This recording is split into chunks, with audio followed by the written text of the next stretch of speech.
So, what if I told you there's a simple story about a beggar that holds 5 incredible secrets to success? Secrets that can totally change how you think about your career, your life, even your finances. Let's get into this.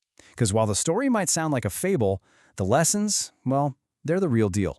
This is the big question, right? It sounds pretty much impossible, but the answer reveals this fundamental truth about success that honestly, most of us just miss.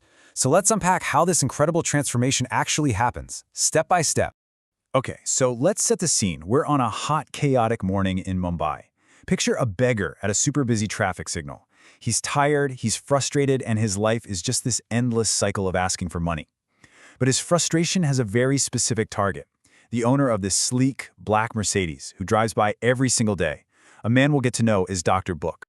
Now you really got to understand the beggar's perspective here. He watches Dr. Buck buy peanuts, even lets the seller keep the change, but he never gets a single coin. He doesn't see this as a choice, he sees it as a total injustice. In his mind, Dr. Buck is just some stingy rich guy. He's working from a pure taker's point of view, and it's completely clouding his judgment. So one day, he just can't take it anymore. His frustration just boils over. The beggar walks right up to Dr. Brooks' car and demands to know why he never gives him any money. He's probably expecting to get yelled at or just ignored, but instead, he gets a question. A question that stops him dead in his tracks and completely changes the course of his entire life. And this is the moment everything flips.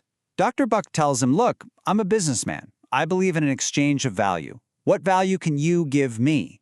This one idea just shatters the beggar's whole worldview. For years, all he's ever thought about is what he could get, never, ever what he could possibly give.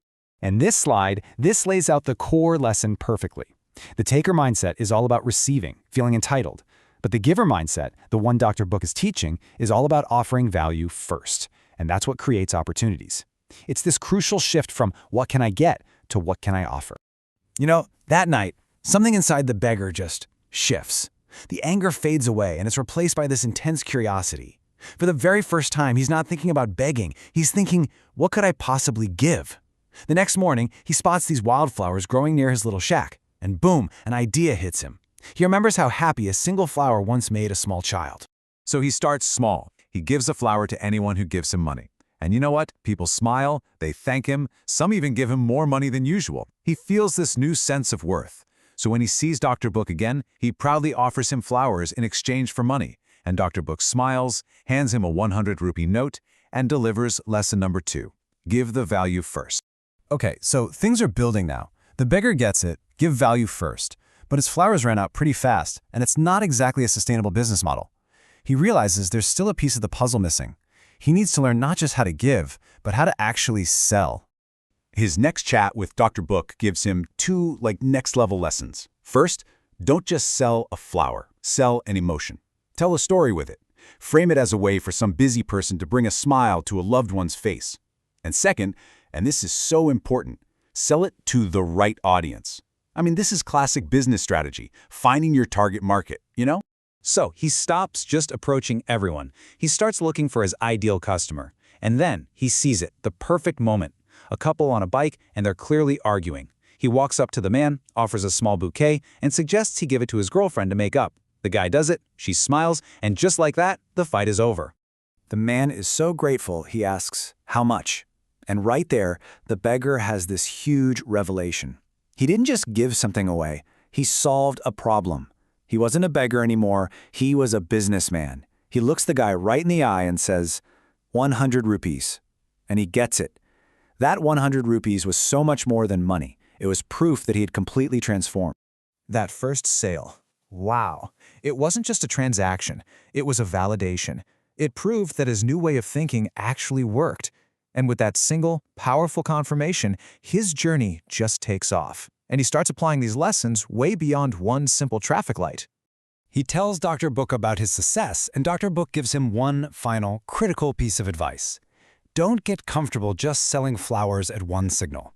You have to always think about how to grow, how to improve, how to scale. In business, this is everything, moving from just doing a job to building a system. And just look at this progression, it's incredible. In just 8 months, he goes from a beggar on the street to a successful business owner. He's buying flowers wholesale, selling them at temples and colleges, and even hiring other former beggars to work for him. This timeline just shows the explosive power of changing your mindset from taker to creator. So, the story is amazing. But now let's step back a bit and decode the exact blueprint that Dr. Buke gave him. These are the actionable secrets that we can pull from this story and start applying to our own goals right now. All right, here they are. Number 1, create value. Stop asking what the world can give you and start figuring out what you can offer. Number 2, give first. Offer that value with no strings attached before you expect anything back. 3, sell emotions, not just a product.